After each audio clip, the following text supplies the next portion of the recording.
പ്രിയപ്പെട്ടവരെ, ബൈബിളിലൂടെ ഒരു തീർത്ഥാടനം എന്ന ബൈബിൾ പഠന പങ്ക്തിയുടെ പുതിയ നിയമത്തിൻ്റെ ഈ എപ്പിസോഡിലേക്ക് നിങ്ങളേവർക്കും ഹാർദവമായ സ്വാഗതം.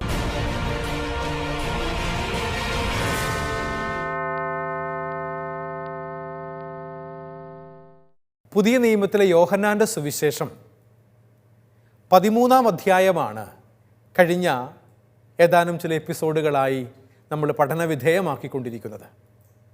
യോഹന്നാൻ്റെ സുവിശേഷം 13-ാം അധ്യായത്തിൻ്റെ 1 മുതൽ 20 വരെയുള്ള വചനങ്ങളിൽ പെസഹ ആചരണത്തിൻ്റെ പഴയ നിയമ പശ്ചാത്തലത്തിൽ ശിഷ്യന്മാർക്ക് വേണ്ടി അന്ത്യത്താഴം ഒരുക്കി അവരുടെ പാദങ്ങൾ കഴുകുന്ന യേശു കർത്താവിനെ ഓർമ്മപ്പെടുത്തുന്ന രംഗങ്ങളാണ് യോഹന്നാൻ സുവിശേഷകൻ മനോഹരമായി കുറിച്ചു വച്ചിരിക്കുന്നത്. ആ വചനഭാഗങ്ങളുടെ പഠനത്തിൻ്റെ തുടർച്ചയാണ് ഈ ക്ലാസ്സിലും നമ്മൾ നടത്തുന്നത്.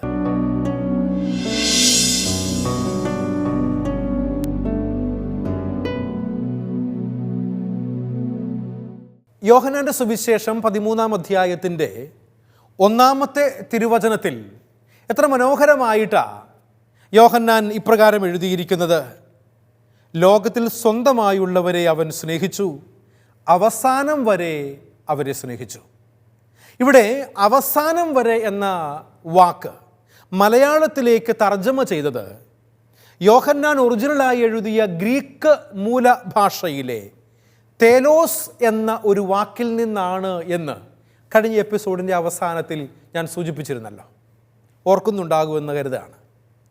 തേലോസ് എന്ന വാക്കിന് 2 അർത്ഥങ്ങളുണ്ടെന്ന് പറഞ്ഞിരുന്നു. അവസാനം വരെയെന്നും പൂർണ്ണതയെന്നും അർത്ഥം. അതിൽ അവസാനം വരെ എന്ന വാക്കാണ് മലയാളം ട്രാൻസ്ലേഷന് വേണ്ടി ഉപയോഗിച്ചിരിക്കുന്നത്. മറ്റു തരത്തിൽ പറഞ്ഞാൽ, ലോകത്തിൽ തനിക്ക് സ്വന്തമായി ഉണ്ടായിരുന്നവരെ അവൻ സ്നേഹിച്ചു, അവരെ പൂർണ്ണമായും അവൻ സ്നേഹിച്ചു എന്ന തരത്തിലും നമുക്ക് ഈ വചനത്തെ തർജ്ജമ ചെയ്യാം എന്നുള്ളതാണ് തേലോസ് എന്ന വാക്ക് നമ്മെ ഓർമ്മപ്പെടുത്തുന്നത്. പൂർണ്ണതയിൽ എന്ന് പറയുമ്പോൾ ഈശോ ദൈവസഹജമായ സ്നേഹത്തെയാണ് സൂചിപ്പിക്കുന്നത് എന്ന് നമുക്ക് മനസ്സിലാക്കാൻ വേണ്ടി പറ്റും. സ്നേഹം അതിൻ്റെ പൂർണ്ണതയിൽ ദൈവപിതാവ് യേശു കർത്താവിലൂടെ നമുക്ക് നൽകി എന്നുള്ളതാണ് ഈ വചനം നമ്മളെ ഓർമ്മപ്പെടുത്തുന്നത്. അതുകൊണ്ടാണ് മത്തായിയുടെ സുവിശേഷം 5-ാം അധ്യായത്തിൽ മത്തായി 5-ാം അധ്യായത്തിൻ്റെ 48-ാം തിരുവചനത്തിൽ നാം ഇപ്രകാരം വായിക്കുന്നത്: അതുകൊണ്ട് നിങ്ങളുടെ സ്വർഗസ്ഥനായ പിതാവ് പരിപൂർണനായിരിക്കുന്നത് പോലെ നിങ്ങളും പരിപൂർണരായിരിക്കുവിൻ. പരിപൂർണത എന്ന വാക്ക് തേലോസ് എന്ന പൂർണ്ണതയിൽ നിന്നുമാണ്. ദൈവപിതാവ് പരിപൂർണനായിരിക്കുന്നത് പോലെ നിങ്ങളും പരിപൂർണരാകാൻ വേണ്ടി വിളിക്കപ്പെട്ടവരാണ് എന്ന് തേലോസ് എന്ന ഈ വാക്കുദ്ധരിച്ചുകൊണ്ട് മത്തായി സുവിശേഷകൻ 5-ാം അധ്യായത്തിന് 48-ാം തിരുവചനത്തിലൂടെയും നമ്മെ ഓർമ്മപ്പെടുത്തുന്നുണ്ട്. പരിപൂർണത സ്നേഹം കൊടുക്കുന്നതിലാകണമെന്നുള്ളതാണ് ഇവിടെ ഓർമ്മപ്പെടുത്തലെന്ന് നമുക്കെല്ലാവർക്കും മനസ്സിലാകുന്ന കാര്യവുമാണ്. ഇവിടെ ദൈവത്തിൻ്റെ ക്ഷമിക്കുന്നതും കരുണയുള്ളതും നിലയ്ക്കാത്തതുമായ സ്നേഹത്തെയാണ് പരാമർശന വിഷയമാക്കുന്നത് എന്ന് മത്തായിയുടെ സുവിശേഷം 5-ാം അധ്യായത്തിൻ്റെ 44 മുതൽ 48 വരെയുള്ള വചനങ്ങൾ വായിക്കുമ്പോൾ ബൈബിൾ നമ്മളെ ഓർമ്മപ്പെടുത്തുന്ന അപ്രകാരം ഒരു കാര്യമാണ്. അതുകൊണ്ട് തന്നെ ആ വചനഭാഗം നമുക്കൊന്ന് വായിച്ചു കേൾക്കാം. കരുണയുള്ള ദൈവത്തെ, ക്ഷമിക്കുന്ന ദൈവത്തെ, നിലയ്ക്കാത്ത സ്നേഹമുള്ള ദൈവത്തെ എപ്രകാരമാണ് മത്തായി 5-ാം അധ്യായത്തിൻ്റെ 44 മുതൽ 48 വരെയുള്ള വചനങ്ങളിൽ രേഖപ്പെടുത്തിയിരിക്കുന്നത് എന്ന് ബൈബിള് കരുതിയിട്ടുള്ള എല്ലാവരും തുറന്ന് എന്നോടൊപ്പം വായിച്ച് മനസ്സിലാക്കാൻ ശ്രമിക്കുക.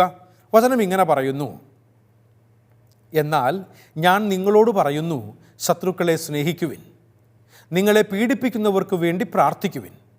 അങ്ങനെ നിങ്ങൾ നിങ്ങളുടെ സ്വർഗസ്ഥനായ പിതാവിൻ്റെ മക്കളായിത്തീരും.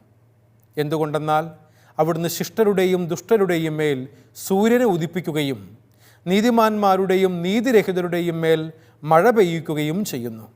എങ്കിൽ നിങ്ങളെ സ്നേഹിക്കുന്നവരെ നിങ്ങൾ സ്നേഹിച്ചാൽ നിങ്ങൾക്ക് എന്ത് പ്രതിഫലമാണ് ലഭിക്കുക? ചുങ്കക്കാർ പോലും അത് ചെയ്യുന്നില്ലേ? സഹോദരങ്ങളെ മാത്രമേ നിങ്ങൾ അഭിവാദനം ചെയ്യുന്നുള്ളൂവെങ്കിൽ വിശേഷവിധിയായി എന്താണ് നിങ്ങൾ ചെയ്യുന്നത്? വിജാതിയർ പോലും അത് ചെയ്യുന്നില്ലേ? അതുകൊണ്ട് നിങ്ങളുടെ സ്വർഗസ്ഥനായ പിതാവ് പരിപൂർണനായിരിക്കുന്നത് പോലെ നിങ്ങളും പരിപൂർണരായിരിക്കുവിൻ. നമ്മുടെ കർത്താവായ മിശിഹായിക്ക് സ്തുതി. പ്രിയപ്പെട്ടവരെ, യേശു കർത്താവിൻ്റെ സ്നേഹം ക്ഷമിക്കുന്നതാണെന്നും കരുണയുള്ളതാണെന്നും നിലയ്ക്കാത്തതാണ് എന്നുമുള്ള ഓർമ്മപ്പെടുത്തലാണ് മത്തായി സുവിശേഷകൻ 5-ാം അധ്യായത്തിൻ്റെ 44 മുതൽ 48 വരെ നമ്മളിപ്പോൾ വായിച്ചു കേട്ട വചനത്തിലൂടെ നമ്മളെ ഓർമ്മപ്പെടുത്തുന്നത്. ഇതിനോട് ചേർന്ന് പോകുന്ന വചനമാണ് ലൂക്കാ സുവിശേഷകനും നൽകുന്നത്. ലൂക്കാ സുവിശേഷത്തിൻ്റെ 23-ാം അധ്യായം 34-ാം തിരുവചനത്തിൽ നാം വായിക്കുന്ന വചനം നമ്മെ ഓർമ്മപ്പെടുത്തുന്നതും അപ്രകാരം ഒരു കാര്യമാണ് എന്ന് നമുക്കറിയാനായി സാധിക്കും. ആ വചനം ഇപ്രകാരമാണ്. ലൂക്കാ സുവിശേഷം 23-ാം അധ്യായം 34-ാം തിരുവചനം. കുരിശിൽ കിടക്കുന്ന കർത്താവാണ്. യേശു പറഞ്ഞു, പിതാവേ, അവരോട് ക്ഷമിക്കണമേ, എന്തെന്നാൽ അവർ ചെയ്യുന്നത് എന്തെന്ന് അവർ അറിയുന്നില്ല. കാൽവരി കുരിശിൽ മരിക്കുന്ന കർത്താവ് പിടഞ്ഞുകൊണ്ടിരിക്കുമ്പോൾ പീഡാസഹനങ്ങളുടെ മധ്യേ പിതാവിനോട് തന്നെ കൊല്ലുന്ന പടയാളികൾക്ക് വേണ്ടി പ്രാർത്ഥിക്കുകയാണ്. അവരോട് ക്ഷമിക്കുകയാണ്. അവരോട് പറയാണ്, പിതാവേ, ഇവർ ചെയ്യുന്നത് എന്താണെന്ന് ഇവർ അറിയായികയാൽ ഇവരോട് നീ ക്ഷമിക്കണം. ഇതാണ് കർത്താവിൻ്റെ വാക്കുകൾ. ക്ഷമയുടെ വലിയൊരു പാഠമാണ് ശത്രുക്കളോട് പോലും ക്ഷമിക്കുന്ന കർത്താവ് ഈ വചനങ്ങളിലൂടെ നമുക്ക് നൽകുന്നത് എന്ന് സഹോദരങ്ങളെ നമുക്ക് മനസ്സിലാക്കാൻ വേണ്ടി പറ്റും. അതുപോലെ ഒരു വ്യക്തിക്ക് കൊടുക്കാവുന്ന പരമാവധി സ്നേഹവും ഈശോയിൽ നാം കാണുന്നുണ്ട് എന്ന് വചനഭാഗം നമ്മളെ ഓർമ്മപ്പെടുത്തുന്നുണ്ട്. യോഹന്നാൻ്റെ സുവിശേഷത്തിൽ തന്നെ 15-ാം അധ്യായത്തിൻ്റെ 13-ാം തിരുവചനത്തിൽ നമ്മൾ വായിക്കുന്ന വചനം അപ്രകാരം ഒരു ഓർമ്മപ്പെടുത്തലാണ് നമുക്ക് വേണ്ടി നൽകുന്നത്. യോഹന്നാൻ 15-ാം അധ്യായം 13-ാം തിരുവചനം. ഒരുവൻ തൻ്റെ സ്നേഹിതർക്കു വേണ്ടി ജീവൻ അർപ്പിക്കുന്നതിനേക്കാൾ വലിയ സ്നേഹമില്ല. തൻ്റെ സ്നേഹിതർക്കു വേണ്ടി ജീവൻ അർപ്പിക്കുന്നതിനേക്കാൾ വലിയ സ്നേഹമില്ല എന്ന് പറഞ്ഞ് യേശു കർത്താവ് തന്നെയും ജീവിക്കുന്ന സ്നേഹത്തിൻ്റെ മുദ്രയായി മാറുകയാണ്. എപ്രകാരമാണ് മറ്റുള്ളവരെ, സഹോദരങ്ങളെ സ്നേഹിക്കേണ്ടത് എന്ന് നമ്മളെ ഓർമ്മപ്പെടുത്തുകയാണ്. മറ്റുള്ളവരെ സ്നേഹിക്കേണ്ടത് തൻ്റെ ജീവൻ മറ്റുള്ളവർക്ക് വേണ്ടി ബലിയർപ്പിക്കാൻ പോലും തയ്യാറാകുന്ന വിധം പറയുക മാത്രമല്ല, വെറുതെ ഡയലോഗ് അടിക്കുക മാത്രമല്ല കർത്താവ് ചെയ്തത്. അവൻ പറഞ്ഞത് കാൽവരി കുരിശിൽ പൂർത്തിയാക്കിയവനാണ് യേശു കർത്താവ് എന്ന് അവൻ്റെ ജീവിതം സാക്ഷ്യപ്പെടുത്തുന്നുണ്ടല്ലോ. അവൻ ഈ ലോകത്തിലായിരുന്നപ്പോൾ പറഞ്ഞു പഠിപ്പിച്ചത് തൻ്റെ സ്നേഹിതന് വേണ്ടി ജീവൻ അർപ്പിക്കുന്നതിനേക്കാൾ വലിയ സ്നേഹമില്ലെന്നാണ്. അത് കേവലം പറയാൻ മാത്രമുള്ള വാക്കുകളായിരുന്നില്ല എന്നും അതവൻ തൻ്റെ ജീവിതത്തിലൂടെ പ്രവൃത്തിയിലൂടെ കാണിച്ചു തന്നു എന്നുള്ളതാണ് കാൽവരി കുരിശിനെ, അവൻ്റെ കുരിശ് മരണത്തെ പ്രസക്തമാക്കുന്നത്. പറഞ്ഞത് ജീവിച്ചവനാണ്. നമ്മുടെ ജീവിതത്തിൻ്റെ ഏറ്റവും പ്രധാനപ്പെട്ട ഒരു സവിശേഷതയാകേണ്ടതും ക്രെഡിബിലിറ്റി എന്ന് പറയുന്ന പുണ്യമാണ്. ക്രെഡിബിലിറ്റി ഒരു പുണ്യമാണ് എന്നാണ് എനിക്ക് തോന്നുന്നത്. പറയുന്നത് പ്രവർത്തിക്കാനും പ്രവർത്തിക്കുന്നത് മാത്രം പറയാനും സാധിക്കുക എന്നുള്ളതാണ് നാം എല്ലാവരും സ്വന്തമാക്കേണ്ട ഈ പുണ്യം നമ്മെ ഓർമ്മപ്പെടുത്തുന്നത്. സാധാരണഗതിയിൽ ആധുനിക രാഷ്ട്രീയക്കാരെക്കുറിച്ച് പറയാറുണ്ട്, തിരഞ്ഞെടുപ്പ് വരുമ്പോൾ വെളുക്ക ചിരിച്ചുകൊണ്ട് ഓടി വരും. നമ്മൾ പറയുന്ന കാര്യങ്ങളൊക്കെ നിറഞ്ഞ മനസ്സോടെ കേൾക്കും. പ്രകടന പത്രികയിൽ വൻ കാര്യങ്ങളെക്കുറിച്ചുള്ള കൊട്ടിഘോഷങ്ങളുണ്ടാകും. എന്നാൽ വിജയിച്ചു കഴിഞ്ഞാൽ, സാമാജികനായി കഴിഞ്ഞാൽ, പാർലമെൻറ്റേറിയൻ ആയി കഴിഞ്ഞാൽ, കേവലം ഒരു പഞ്ചായത്ത് മെമ്പർ ആണെങ്കിലും ആയിക്കഴിഞ്ഞാൽ പിന്നെ ജനങ്ങൾക്ക് കൊടുത്ത വാഗ്ദാനങ്ങളൊക്കെ മറക്കുന്ന ഒരു രീതി പലപ്പോഴും ഇന്നത്തെ ആധുനിക രാഷ്ട്രീയത്തിൽ കാണുന്നുണ്ട് എന്നുള്ളതൊരു വസ്തുതയാണ്. ഞാൻ രാഷ്ട്രീയക്കാരെ മൊത്തം അടച്ചാക്ഷേപിക്കാൻ വേണ്ടി പറയല്ല. വളരെ ആത്മാർത്ഥതയോടുകൂടെ, പ്രതിജ്ഞാബദ്ധതയോടുകൂടെ മറ്റുള്ളവർക്ക് വേണ്ടി ജീവിക്കുന്നവരായി ഏതാനും ചിലരൊക്കെ കൈവിരലുകളിൽ എണ്ണാൻ മാത്രം ആരെയെങ്കിലുമൊക്കെ ഒരുപക്ഷെ കണ്ടേക്കാം. അത് വലിയൊരു പ്രത്യാശയാണ് കേട്ടോ, ഒരു പ്രതീക്ഷയാണ്. നന്മ ചെയ്യുന്നവർ രാഷ്ട്രീയത്തിൽ അന്നം നിന്ന് പോയിട്ടില്ല എന്നുള്ള ഓർമ്മപ്പെടുത്തലാണ് അപ്രകാരമുള്ള നല്ല നേതാക്കന്മാരും രാഷ്ട്രീയക്കാരും ഒക്കെ. ഇതെല്ലാ മേഖലകളിലും നമുക്ക് കാണാൻ വേണ്ടി സാധിക്കുമെന്നുള്ളത് ഒരു വസ്തുതയാണ്. കേവലം രാഷ്ട്രീയം മാത്രം, ഞാൻ ഉദാഹരണം പറഞ്ഞു എന്ന് മാത്രമേ ഉള്ളൂ. എല്ലാ മേഖലകളിലും ഇപ്രകാരം പറയുന്നത് പ്രവർത്തിക്കുന്ന കാര്യം പറയാത്ത വ്യക്തികളുണ്ട് എന്നുള്ളത് ക്രെഡിബിലിറ്റിയെ ബാധിക്കുന്ന ഒരു പ്രധാനപ്പെട്ട പ്രശ്നമായി ഇന്ന് മാറിയിട്ടുണ്ട് എന്നുള്ളതും നമ്മൾ ഓർത്തിരിക്കേണ്ട ഒരു കാര്യമാണ് എന്ന് സാന്ദർഭികമായി പറയുകയാണ്. അതുകൊണ്ട് തന്നെയാണ് പ്രിയപ്പെട്ടവരെ, ഈശോയുടെ പാദം കഴുകൽ എന്ന 13-ാം അധ്യായത്തിൻ്റെ ത്രസ്റ്റ് ഈശോയുടെ വരാൻ പോകുന്ന മരണത്തിൻ്റെ, ജീവൻ സമർപ്പിച്ചുകൊണ്ടുള്ള സ്നേഹത്തിൻ്റെ ഒരടയാളമായി അവൻ ശിഷ്യന്മാരുടെ കാൽക്കലിരുന്നത്, അവരുടെ പാദങ്ങൾ കഴുകിയത് എന്ന് നമുക്ക് മനസ്സിലാക്കാൻ വേണ്ടി സാധിക്കും. അതിനാൽ ആ വിധത്തിൽ പൂർണ്ണതയുള്ള സ്നേഹമാണ് ഈശോ ശിഷ്യന്മാരിൽ നിന്നും തിരിച്ചും പ്രതീക്ഷിക്കുന്നത് എന്ന് യോഹന്നാൻ 13-ാം അധ്യായത്തിൻ്റെ 14-ാം തിരുവചനത്തിലൂടെ നമ്മെ ഓർമ്മപ്പെടുത്തുന്നുണ്ട്. വീണ്ടും എപ്രകാരമാണോ ഈശോ നമ്മളെ സ്നേഹിച്ചത്, അപ്രകാരം തന്നെ ആയിരിക്കണം ക്രിസ്തു ശിഷ്യനും മറ്റുള്ളവരെ സ്നേഹിക്കേണ്ടത് എന്നുള്ള ഓർമ്മപ്പെടുത്തലാണ് ഈ വാക്യം നമുക്ക് നൽകുന്നത്. 13-ാം അധ്യായത്തിൻ്റെ 14-ാം തിരുവചനത്തിൽ ഇപ്രകാരം വായിക്കുന്നു: നിങ്ങളുടെ കർത്താവും ഗുരുവുമായ ഞാൻ നിങ്ങളുടെ പാദങ്ങൾ കഴുകിയെങ്കിൽ നിങ്ങളും പരസ്പരം പാദങ്ങൾ കഴുകണം. സ്നേഹത്തിൻ്റെ പൂർണ്ണത എന്ന് പറയുന്നത് ഈശോ കാണിച്ചു തന്ന ഈ മാതൃക ഞാനും നിങ്ങളും ജീവിക്കുമ്പോഴാണ്. സുവിശേഷം ജീവിക്കുന്നവരാകണം സഹോദരങ്ങളെ ഞാനും നിങ്ങളും. സുവിശേഷം കയ്യിൽ പിടിച്ചുകൊണ്ട് നടന്നതുകൊണ്ട് കാര്യമായില്ല. ഞാനൊരു സുവിശേഷകനാണ് എന്ന് നെറ്റിയിൽ ലേബൽ ഒട്ടിച്ചുകൊണ്ട് നടന്നതുകൊണ്ടുമായില്ല. മറിച്ച് ഞാൻ പറയുന്ന, ഞാൻ വായിക്കുന്ന, ഞാൻ പഠിപ്പിക്കുന്ന ഈ സുവിശേഷം ജീവിക്കുന്നവനാണോ ഞാൻ? അത് വളരെ പ്രധാനപ്പെട്ട കാര്യമാണ്. അപ്രകാരം ജീവിക്കുന്നവരാകുക എന്നുള്ളതാണ് നമ്മെക്കുറിച്ചുള്ള ദൈവഹിതം എന്ന് തിരിച്ചറിയുമ്പോഴാണ് കാൽക്കലിരിക്കാൻ, അത് ആരുടെയും ആയിക്കൊള്ളട്ടെ കേട്ടോ, ഭർത്താവ് ഭാര്യയുടെ കാൽക്കലിരിക്കാൻ അവൻ്റെ പാദങ്ങൾ കഴുകാൻ, ഭാര്യ ഭർത്താവിൻ്റെ കാൽക്കലിരിക്കാൻ അവരുടെ പാദങ്ങൾ കഴുകാൻ, മാതാപിതാക്കൾ മക്കളുടെ കാൽക്കലിരിക്കാൻ അവരുടെ പാദങ്ങൾ കഴുകാൻ, മക്കൾ മാതാപിതാക്കളുടെ പാദങ്ങളിലിരിക്കാൻ അവരുടെ പാദങ്ങൾ കഴുകാൻ, അയൽക്കാർ പരസ്പരം ഇപ്രകാരം പാദങ്ങളിലിരിക്കാനും പാദങ്ങൾ കഴുകാനും തയ്യാറാണെങ്കിൽ ഈ ലോകം വ്യത്യസ്തമായ ഒരു വിറ്റ്നസ്, ഒരു സാക്ഷ്യം നൽകുന്ന ലോകമായി മാറുമെന്ന് സഹോദരങ്ങളെ നമുക്ക് മനസ്സിലാക്കാൻ സാധിക്കുന്ന കാര്യമല്ലേ? അപ്രകാരമുള്ള ഒരു ലോകമാണ് പുതിയ ആകാശവും പുതിയ ഭൂമിയും എന്ന് പറഞ്ഞ് വെളിപാട് പുസ്തകത്തിൽ രേഖപ്പെടുത്തപ്പെട്ടിരിക്കുന്നത് എന്നാണ് ഞാൻ കരുതുക.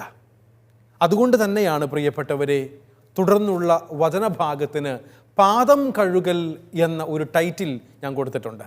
നിങ്ങൾക്ക് സ്ക്രീനിലേക്ക് നോക്കിയാൽ മനസ്സിലാകും. കണ്ടോ? യോഹന്നാന്റെ സുവിശേഷത്തിലെ 13-ാം അധ്യായത്തിൻ്റെ 3-ാമത്തെ ഭാഗമാണ് നമ്മൾ കാണുന്നത്. 1-ാമത്തെ ഭാഗത്ത് നമ്മൾ കണ്ടു യേശു കർത്താവിനെ പെസഹ കുഞ്ഞാടായി അവതരിപ്പിച്ചിരിക്കുന്നു. 2-ാമത്തെ ഭാഗത്ത് കർത്താവിൻ്റെ മഹത്വീകരണത്തെക്കുറിച്ചാണ് യോഹന്നാൻ പറഞ്ഞത്. 3-ാമത്തെ ഭാഗം പാദം കഴുകലാണ്. യേശു കർത്താവ് താൻ പിടാസഹനങ്ങളിലേക്ക് കടന്നു പോകുന്നതിന് മുൻപായി അന്ത്യ അത്താഴ സമയത്ത് തൻ്റെ ശിഷ്യന്മാരുടെ പാദങ്ങൾ കഴുകുന്നു. സഹോദരങ്ങളെ, ശിഷ്യരുടെ പാദങ്ങൾ കഴുകുന്നതിന് മുൻപ് തൻ്റെ കടന്നുപോകലിനെക്കുറിച്ചുള്ള അവബോധം ഈശോ വ്യക്തമായി പ്രകടമാക്കുന്നുണ്ട്. എന്ന് പറഞ്ഞാൽ താൻ കടന്നു പോകാൻ ഇരിക്കുന്ന പിടാസഹനവും കുരിശുമരണവും എപ്രകാരമുള്ളതാണെന്നതിനെക്കുറിച്ച് ഈശോയ്ക്ക് അറിവുണ്ടായിരുന്നു എന്നുള്ളതാണ് 13-ാം അധ്യായത്തിൻ്റെ 13-ാം തിരുവചനം നമ്മളെ ഓർമ്മപ്പെടുത്തുന്നത്. ആ വചനം നമ്മളെ ഓർമ്മപ്പെടുത്തുന്ന വചനഭാഗം വളരെ വ്യക്തമായി നമ്മളെ പഠിപ്പിക്കുന്ന കാര്യം ഇതാണ്: താൻ ദൈവത്തിൽ നിന്ന് വരികയും ദൈവത്തിലേക്ക് പോവുകയും ചെയ്യുന്നുവെന്നും ഈശോ അറിഞ്ഞിരുന്നു എന്ന് വചനം നമ്മളെ ഓർമ്മപ്പെടുത്തുകയാണ്. 13-ാം അധ്യായത്തിൻ്റെ 13-ാം തിരുവചനമാണത്. താൻ ദൈവത്തിൽ നിന്ന് വരികയും ദൈവത്തിലേക്ക് പോവുകയും ചെയ്യുന്നു എന്ന് ഈശോ അറിഞ്ഞിരുന്നു. സഹോദരങ്ങളെ, സ്നേഹത്തിൻ്റെയും സേവനത്തിൻ്റെയും എളിമയുടെയും മാതൃക ശിഷ്യർക്ക് കാണിച്ചു കൊടുത്തുകൊണ്ടാണ് ഈശോ അവരുടെ പാദങ്ങൾ കഴുകിയത്. എന്തൊക്കെയാണ്? സ്നേഹത്തിൻ്റെ, സേവനത്തിൻ്റെ, എളിമയുടെ മാതൃകയാണ് ഈശോ തൻ്റെ ശിഷ്യന്മാർക്ക് നൽകിയത്. ശിഷ്യന്മാരുടെ കാലുകളിലിരുന്നപ്പോൾ അവരുടെ പാദങ്ങൾ കഴുകിയപ്പോൾ. അതുകൊണ്ടാണ് കർത്താവ് 13-ാം അധ്യായത്തിൻ്റെ 14-15 വാക്യങ്ങളിൽ നിങ്ങളുടെ കർത്താവും ഗുരുവുമായ ഞാൻ നിങ്ങളുടെ പാദങ്ങൾ കഴുകിയെങ്കിൽ നിങ്ങളും പരസ്പരം പാദങ്ങൾ കഴുകണമെന്നും, എന്തെന്നാൽ ഞാൻ നിങ്ങൾക്ക് ചെയ്തതുപോലെ നിങ്ങളും ചെയ്യേണ്ടതിന് ഞാൻ നിങ്ങൾക്കൊരു മാതൃക നൽകിയിരിക്കുന്നു എന്നും കർത്താവ് തൻ്റെ ശിഷ്യന്മാരോട് പറഞ്ഞത്. സഹോദരങ്ങളെ, മാതൃകകൾ അനുകരിക്കാനുള്ളവയാണ്. കർത്താവ് തന്ന മാതൃക ക്രിസ്തു ശിഷ്യന്മാർ അനുകരിക്കേണ്ട മാതൃകയാണ്. അത് കേവലം പെസഹ വ്യാഴാഴ്ച ദേവാലയങ്ങളിൽ പാദങ്ങൾ കഴുകിയത് കൊണ്ട് മാത്രമായില്ല. നീ ജീവിക്കുന്ന ചുറ്റുപാടുകളിൽ, നിന്റെ ജീവിത സാഹചര്യങ്ങളിൽ മറ്റുള്ളവരുടെ പാദങ്ങൾ കഴുകേണ്ടുന്ന അവസ്ഥ എന്ന് പറഞ്ഞാൽ വെള്ളവുമായിട്ട് എപ്പോഴും നടക്കണമെന്നോ കാൽക്കലിരുന്ന് പാദങ്ങൾ കഴുകുന്നവരാകണമെന്നത് മാത്രമല്ല, അത് എന്താണോ സൂചിപ്പിക്കുന്നത്, ആ എളിമപ്പെടൽ, ആ സ്നേഹം, ആ സേവന മനോഭാവം, അതൊക്കെയാണ് നമ്മളെല്ലാവരെയും ക്രിസ്തു ശിഷ്യരാക്കുന്നത് എന്നുള്ള തിരിച്ചറിവാണ് സഹോദരങ്ങളെ നമുക്കെല്ലാവർക്കും ആവശ്യമായിട്ടുള്ളത്. അതുകൊണ്ട് തന്നെയും സുവിശേഷകൻ്റെ വീക്ഷണത്തിൽ ഇതൊരു അടയാളവും കൂടിയാണ്. കർത്താവ് പാദങ്ങൾ കഴുകുന്നത് ഒരടയാളമാണ്. അതായത് വരാൻ പോകുന്ന പീഡാനുഭവ മരണ ഉത്ഥാനങ്ങളുടെയും അതിലൂടെ പൂർത്തിയാകാൻ പോകുന്ന ദൈവത്തിൻ്റെ രക്ഷാകർമ്മത്തെയും പ്രഖ്യാപിക്കുന്ന ഈശോയുടെ പ്രവചനപരമായ ഒരു പ്രവൃത്തിയാണ് പാദം കഴുകൽ ശുശ്രൂഷ എന്ന് ബൈബിൾ വിജ്ഞാനീയത്തിൽ ബിബ്ലിക്കൽ സ്കോളേഴ്സ് പഠിപ്പിക്കുന്നുണ്ട്. ഇപ്രകാരമുള്ളൊരു വിവരണവും നമുക്ക് കാണാനായി സാധിക്കും. യോഹന്നാൻ്റെ സുവിശേഷത്തിൻ്റെ ദൈവശാസ്ത്രത്തെക്കുറിച്ചുള്ള ഓർമ്മപ്പെടുത്തലുകളിൽ അപ്രകാരം ഒരു സൂചന നൽകുന്നുണ്ട്. ഇത് പ്രവചനപരമാണ് എന്നാണ് പറയുക. കർത്താവിൻ്റെ പീഡാസഹന മരണ ഉത്ഥാനങ്ങളെ മുൻകൂട്ടി പ്രഖ്യാപിക്കുകയാണ് കർത്താവ് പാദം കഴുകൽ എന്ന പ്രവൃത്തിയിലൂടെ. 13-ാം അധ്യായത്തിൻ്റെ 4-ാം തിരുവചനത്തിൽ നമ്മൾ ഇപ്രകാരം വായിക്കുന്നുണ്ട്: അത്താഴത്തിനിടയിൽ അവൻ എഴുന്നേറ്റ് മേലങ്കി മാറ്റി. സ്ക്രീനിൽ നിങ്ങൾക്ക് ആ വചനം കാണാനായി സാധിക്കും, മനസ്സിലാക്കാനായി എഴുതി വച്ചിട്ടുണ്ട്. 13-ാം അധ്യായം 4-ാം തിരുവചനത്തിൽ വചനം ഇപ്രകാരം പറയുകയാണ്: അത്താഴത്തിനിടയിൽ അവൻ എഴുന്നേറ്റ് മേലങ്കി മാറ്റി. അത്താഴം കഴിക്കുന്നതിനിടയിലാണ് കർത്താവ് മേലങ്കി മാറ്റി. എന്നിട്ട് വചനം പറയാണ് 12-ാം തിരുവചനത്തിൽ, പാദങ്ങൾ കഴുകിയതിനു ശേഷം അവൻ മേലങ്കി ധരിച്ചു. യഹൂദന്മാരുടെ പാരമ്പര്യമനുസരിച്ച് ഗുരു ധരിച്ചിരുന്ന മേലങ്കി കർത്താവ് എടുത്തു മാറ്റിയിട്ടാണ് ശിഷ്യന്മാരുടെ കാൽക്കലിരുന്ന് പാദങ്ങൾ കഴുകിയത്. ആ കാൽ കഴുകിയതിനു ശേഷം അവൻ മേലങ്കി വീണ്ടും ധരിച്ചു എന്ന് പറയുന്നത് പ്രവചനപരമായി, ദൈവശാസ്ത്രപരമായി യോഹന്നാൻ സ്കോളേഴ്സ് പറയുന്നത് ഇപ്രകാരമാണ്: ഈശോയുടെ മരണത്തെയും ഉത്ഥാനത്തെയും പ്രതീകാത്മകമായി സൂചിപ്പിക്കുന്നതിന് വേണ്ടിയിട്ടാണ് മേലങ്കി എടുത്തു മാറ്റിയതും മേലങ്കി വീണ്ടും ധരിച്ചതും. ശിമയോൻ പത്രോസുമായുള്ള സംഭാഷണത്തിൽ ഇത് വളരെ വ്യക്തമായി യോഹന്നാൻ നമുക്ക് ഓർമ്മപ്പെടുത്തി തരുന്നുണ്ട്. 13-ാം അധ്യായത്തിൻ്റെ 6, 7, 8 വാക്യങ്ങളിലൂടെയാണ് ഈ വെളിപ്പെടുത്തൽ ശിമയോൻ പത്രോസുവുമായുള്ള സംഭാഷണത്തിലൂടെ യേശു കർത്താവ് നടത്തുന്നത്. അത് കൃത്യമായി തന്നെയും യോഹന്നാൻ സുവിശേഷകൻ എഴുതി വച്ചിരിക്കുന്നതും ഇപ്രകാരമുള്ള ഒരു ഓർമ്മപ്പെടുത്തൽ നടത്താൻ വേണ്ടിയിട്ടാണ്. സഹോദരങ്ങളെ, 1 മുതൽ 5 വരെയുള്ള വാക്യങ്ങളിൽ കാലുകഴുകലിന് വേണ്ടിയിട്ടുള്ള ഒരു പശ്ചാത്തലമൊരുക്കലായിരുന്നു എങ്കിൽ 6 മുതൽ 11 വരെയുള്ള വാക്യങ്ങളിൽ യോഹന്നാൻ സുവിശേഷകൻ്റെ 13-ാം അധ്യായം പത്രോസുമായുള്ള സംഭാഷണത്തെക്കുറിച്ചാണ് രേഖപ്പെടുത്തിയിരിക്കുന്നത്. അതുകൊണ്ട് തന്നെയും ഇതിൻ്റെ അടുത്ത ഭാഗം എന്ന് പറയുന്നത്, 4-ാമത്തെ ഭാഗം എന്ന് പറയുന്നത് സ്ക്രീനിൽ നിങ്ങൾക്ക് കാണാൻ സാധിക്കുന്നത് പോലെ പത്രോസുമായുള്ള കർത്താവിൻ്റെ സംഭാഷണമാണ്. 13-ാം അധ്യായത്തിൻ്റെ 6 മുതൽ 11 വരെയുള്ള വചനങ്ങളാണ് പത്രോസുമായുള്ള സംഭാഷണങ്ങൾ എന്ന് പറയുന്ന ഭാഗം. ഈശോ ശിഷ്യരുടെ പാദങ്ങൾ കഴുകുന്നതിൻ്റെ അർത്ഥം വ്യക്തമാക്കുന്നത് ശിമയോൻ പത്രോസുമായുള്ള സംഭാഷണത്തിലൂടെയാണ്. എന്തിനു വേണ്ടിയിട്ടാണ് താൻ ഇത് കഴുകുന്നത്, പാദം കഴുകലിൻ്റെ ലക്ഷ്യം എന്താണ്, ഉദ്ദേശ ലക്ഷ്യം എന്താണ് എന്ന് കർത്താവ് നമ്മളെ ഓർമ്മപ്പെടുത്താണ് ശിമയോൻ പത്രോസുമായുള്ള സംഭാഷണത്തിലൂടെ. തൻ്റെ പാദങ്ങൾ കഴുകുന്നതിൽ നിന്നും പത്രോസ് ഈശോയെ പിന്തിരിപ്പിക്കാൻ ശ്രമിക്കുന്നുണ്ട്. നീ എൻ്റെ പാദങ്ങൾ കഴുകരുത് എന്ന് പറഞ്ഞ് തടസ്സം നിൽക്കാൻ ശ്രമിക്കുന്നുണ്ട് ശിമയോൻ പത്രോസ് ഈശോയുടെ മുമ്പിൽ. ഈ അവസരത്തിലാണ് തൻ്റെ പ്രവൃത്തിക്ക് ഒരു അർത്ഥമുണ്ടെന്നും ഇപ്പോൾ പത്രോസും മറ്റു ശിഷ്യന്മാരും അത് അറിയുന്നില്ല എന്നും പിന്നീട് എന്ന വാക്ക് പ്രധാനമാണ്, പിന്നീട് അവരിത് അറിയുമെന്നും ഈശോ ഓർമ്മപ്പെടുത്തിക്കൊണ്ട് 7-ാമത്തെ വചനത്തിൽ വെളിപ്പെടുത്തിയിട്ടുണ്ട്. ഈശോയുടെ മരണ ഉത്ഥാനങ്ങൾക്കു ശേഷം പരിശുദ്ധാത്മാവിനെ സ്വീകരിച്ചപ്പോഴാണ് കർത്താവ് ചെയ്ത ഈ പ്രവചനപരമായ പ്രവൃത്തിയുടെ അർത്ഥം എന്തായിരുന്നുവെന്ന് ശിഷ്യന്മാർ ഗ്രഹിച്ചത്, അവർക്ക് വെളിപ്പെട്ട് കിട്ടിയത് എന്ന് ബൈബിൾ പണ്ഡിതന്മാർ നമ്മെ ഓർമ്മപ്പെടുത്തുന്നുണ്ട്. സഹോദരങ്ങളെ, വരാനിരിക്കുന്ന മരണത്തെയാണ് പാദം കഴുകൽ അടയാളപ്പെടുത്തുന്നത്. താൻ ഇല്ലാതാകുന്നത് പോലെ കാൽക്കലിരുന്ന് പാദങ്ങൾ കഴുകുന്ന ഗുരു കാൽവരിയിലെ കുരിശുമരണത്തിൻ്റെ മുന്നാസ്വാദനമായി തന്നെ സമർപ്പിക്കുകയാണ്. പത്രോസ് ഈശോയുടെ പാദം കഴുകലിന് തടസ്സം പറയുമ്പോൾ ഈശോ പറയുന്ന വാക്കുകൾ ചിന്തനീയമാണ് കേട്ടോ. 8-ാമത്തെ വാക്യത്തിൽ പറയുന്നുണ്ട്, സ്ക്രീനിൽ നിങ്ങൾക്ക് ആ വാക്യം കാണാൻ സാധിക്കും. യോഹന്നാൻ്റെ സുവിശേഷം 13-ാം അധ്യായം 8-ാം തിരുവചനം. ശിമയോൻ പത്രോസിനോട് ഈശോ പറയുകയാണ്, ഞാൻ നിന്നെ കഴുകുന്നില്ലെങ്കിൽ നിനക്ക് എന്നോടുകൂടെ പങ്കില്ല. എത്ര തീക്ഷ്ണവും തീവ്രവുമാണ് ഈ വാക്കുകളെന്ന് നോക്കിയേ. ഞാൻ നിന്നെ കഴുകുന്നില്ലെങ്കിൽ എനിക്ക് നിന്നോടുകൂടെ പങ്കില്ല എന്ന് പറഞ്ഞാൽ ഈശോയോട് തടസ്സം പറയുന്ന ശിമയോൻ പത്രോസിനെ പിന്തിരിപ്പിച്ചുകൊണ്ട് ഈശോ പറയുകയാണ്, ഞാൻ നിൻ്റെ പാദങ്ങൾ കഴുകിയില്ല എങ്കിൽ നിനക്ക് പങ്കില്ലാത്ത ഒരു അത്താഴമായി മാറും ഇത്. സഹോദരങ്ങളെ, ഈശോയോട് പങ്കുചേർന്നുകൊണ്ട് ജീവിക്കുന്നവരാകുക. യേശു കർത്താവിൻ്റെ ഈ രക്ഷാകര ദൗത്യം സ്വീകരിച്ച് അത് മറ്റുള്ളവർക്ക് പകർന്നു കൊടുക്കുന്നവരാകുക എന്നുള്ളതാണ് ഈശോ നമ്മളെക്കുറിച്ച് ആഗ്രഹിക്കുന്ന കാര്യം. പങ്കുകാരാകുക. പങ്ക് എന്ന പദത്തിന് ഗ്രീക്ക് ഭാഷയിലെ മൂലരൂപത്തിൽ ഉപയോഗിച്ചിരിക്കുന്ന വാക്ക് മേറോസ് എന്നാണ്. ഞാൻ സ്ക്രീനിൽ നിങ്ങൾക്ക് വേണ്ടി ആ ഗ്രീക്ക് വാക്ക് മലയാളത്തിൽ എഴുതി വച്ചിട്ടുണ്ട്. മേറോസ് എന്ന വാക്ക് കണ്ടോ? മേറോസ് എന്ന വാക്കിൻ്റെ മലയാള പരിഭാഷ പങ്ക് എന്നാണ്. എന്ന് പറഞ്ഞാൽ പൈതൃകം, പിതൃസ്വത്ത് എന്നൊക്കെ അർത്ഥം വരുന്ന മേറോസ് എന്ന പദത്തിൻ്റെ ഹീബ്രു മൂലം ഹെലക് എന്ന വാക്കാണ്. ഞാൻ ആദ്യം പറഞ്ഞത് ഗ്രീക്ക് വാക്കാണ് മേറോസ്. അതിൻ്റെ ഗ്രീക്കിൽ നിന്നും അത് ഹീബ്രുവിൽ നിന്ന് വരുമ്പോൾ ഹീബ്രു മൂലത്തിൽ ആ വാക്ക് ഹെലക് എന്ന വാക്കാണ് ഉപയോഗിച്ചിരിക്കുന്നത്.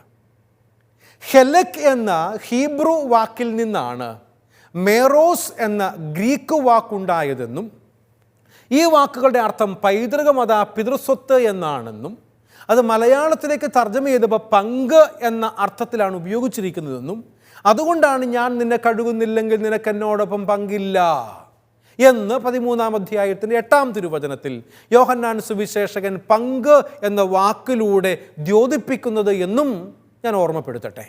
സഹോദരങ്ങളെ, വാഗ്ദത്ത ഭൂമി, ഇസ്രായേലിൻ്റെ പിതൃസ്വത്ത് തുടങ്ങിയ അർത്ഥത്തിലാണ് ഹെലെക് എന്ന ഹീബ്രു പദം പഴയ നിയമത്തിൽ ഉപയോഗിച്ചിരിക്കുന്നത്. 2 അർത്ഥതലങ്ങളാണ് പറയുക. വാഗ്ദാനം ചെയ്യപ്പെട്ട ഭൂമി, വാഗ്ദത്ത ഭൂമി. രണ്ടാമത്തേത് ഇസ്രായേലിൻ്റെ പിതൃസ്വത്ത്. ഇപ്രകാരമുള്ള 2 അടയാളപ്പെടുത്തലുകളിലൂടെയാണ് ഹെലെക് എന്ന ഹീബ്രു പദത്തെ പഴയ നിയമ ഗ്രന്ഥകാരന്മാർ ഉപയോഗിച്ചിരിക്കുന്നത്. പഴയ നിയമത്തിലെ വാഗ്ദത്ത ഭൂമി ദൈവരാജ്യത്തിൻ്റെ നിത്യജീവൻ്റെ ഒരു പ്രതീകമാണ്, എ ടൈപ്പ് ഓഫ് ഇറ്റ് എന്നതാണ് ഗ്രീക്ക് ഭാഷയിലൂടെ മേറോസ് എന്ന വാക്ക് ഉപയോഗിച്ചുകൊണ്ട് പങ്ക് എന്ന തരത്തിൽ മലയാളത്തിലേക്ക് ട്രാൻസ്ലേറ്റ് ചെയ്തുകൊണ്ട് നമ്മുടെ ബൈബിൾ നമ്മളെ ഓർമ്മപ്പെടുത്തുന്നത് എന്ന് ഓർമ്മപ്പെടുത്തുകയാണ്. അതനുസരിച്ച് ഞാൻ നിന്നെ കഴുകുന്നില്ലെങ്കിൽ നിനക്ക് ദൈവരാജ്യത്തിൽ അഥവാ നിത്യജീവനിൽ പങ്കില്ല എന്നാണ് പത്രോസിനോടുള്ള ഈശോയുടെ വാക്കുകൾ അർത്ഥമാക്കുന്നത് എന്ന് നമുക്ക് മനസ്സിലാക്കാൻ വേണ്ടി പറ്റും. എന്ന് പറഞ്ഞാൽ സഹോദരങ്ങളെ, തടസ്സപ്പെടുത്തുകയാണ് ശിമയോൻ പത്രോസ് ഈശോയെ കാല് കഴുകുമ്പോൾ. അതുകൊണ്ടാണ് ഈശോ പറയുന്നത്, ഞാൻ നിൻ്റെ പാദങ്ങൾ കഴുകുന്നില്ലെങ്കിൽ നിനക്ക് എന്നോടുകൂടെ പങ്കില്ല. ഇവിടെ പങ്ക് കാല് കഴുകൽ എന്നുള്ള ഈ കർമ്മത്തിലല്ല, മറിച്ച് ദൈവരാജ്യത്തിൽ നിത്യജീവനിൽ പങ്കുപറ്റാൻ സാധിക്കാതെ പോകും കർത്താവിൻ്റെ പങ്കുകാരാകുന്നില്ല എങ്കിൽ. ഈശോ നൽകുന്ന സ്നേഹം സ്വീകരിക്കുവാൻ പത്രോസ് വിസമ്മതിക്കുന്നതിൻ്റെ കാരണങ്ങൾ പലതാകാമെന്നാണ് ബൈബിൾ പണ്ഡിതന്മാർ സൂചിപ്പിക്കുന്നത്. അത് ഒരുപക്ഷെ ഈശോയോടുള്ള മാനുഷികമായ സ്നേഹവും ബഹുമാനവും മൂലമാകാമെന്ന് പറയുന്നുണ്ട്. മാനുഷികമായ ഈശോയോടുള്ള സ്നേഹം, ബഹുമാനം, ആദരവ്, ഗുരുവിനോട് ശിഷ്യൻ കാണിക്കുന്ന സ്നേഹത്തിൻ്റെ, ആദരവിൻ്റെ ഭാഗമായിട്ടാകാം എൻ്റെ കാലുകൾ കഴുകരുത് എന്ന് ഈശോയോട് പറയുന്നതെന്ന്. അത്രമാത്രം എളിമപ്പെടാൻ എന്ന് പറയുമ്പോൾ ഈശോയെ അനുവദിക്കുന്നതിനുള്ള വൈമനസ്യം ശിമിയോൻ പത്രോസിൻ്റെ മനസ്സിലുണ്ടായിരുന്നു എന്ന് നമുക്കൊരു പക്ഷേ മനസ്സിലാക്കാൻ വേണ്ടി പറ്റും. അല്ലെങ്കിൽ ഈശോയുടെ വലിയ സ്നേഹം സ്വീകരിച്ചാൽ പ്രതിസ്നേഹം കൊടുക്കുവാൻ നിർബന്ധിക്കപ്പെടുമെന്നുള്ള ഭയം ശിമിയോൻ പത്രോസിൻ്റെ മനസ്സിലുണ്ടായിരുന്നുവെന്നും ഒരുപക്ഷെ നമുക്ക് തോന്നാം. ഇപ്രകാരം സ്വീകരിക്കുന്ന സ്നേഹം അതുപോലെ തിരിച്ചു കൊടുക്കാൻ എന്നെക്കൊണ്ട് പറ്റിയില്ലെങ്കിലോ, ഗുരുവൻ്റെ പാദങ്ങളിൽ നിന്ന് എൻ്റെ പാദങ്ങൾ കഴുകുന്നത് പോലെ മറ്റുള്ളവരുടെ പാദങ്ങൾ കഴുകാൻ എന്നെക്കൊണ്ട് പറ്റിയില്ലെങ്കിലോ എന്നുള്ള ഭയം ശിമിയോൻ പത്രോസിനെ ഗ്രസിച്ചിരിക്കാമെന്നും പറയുന്ന ബൈബിൾ പണ്ഡിതന്മാരുണ്ട്. എന്തായാലും എളിമപ്പെടാനുള്ള വിളിയാണ് യേശു കർത്താവ് പാദം കഴുകൽ ശുശ്രൂഷയിലൂടെ നൽകുന്നത് എന്നത് വളരെ കൃത്യമായി നമ്മുടെ ഓർമ്മയിലുണ്ടാവട്ടെ. സഹോദരങ്ങളെ, പാദങ്ങൾ കഴുകുന്ന കർത്താവിനെ പോലെ മറ്റുള്ളവരുടെ മുമ്പിൽ എളിമപ്പെടാൻ കർത്താവെ നീ എന്നെയും പഠിപ്പിക്കണമേ എന്ന് നമുക്ക് പ്രാർത്ഥിക്കാം. ഈശോ അനുഗ്രഹിക്കട്ടെ. Thank you.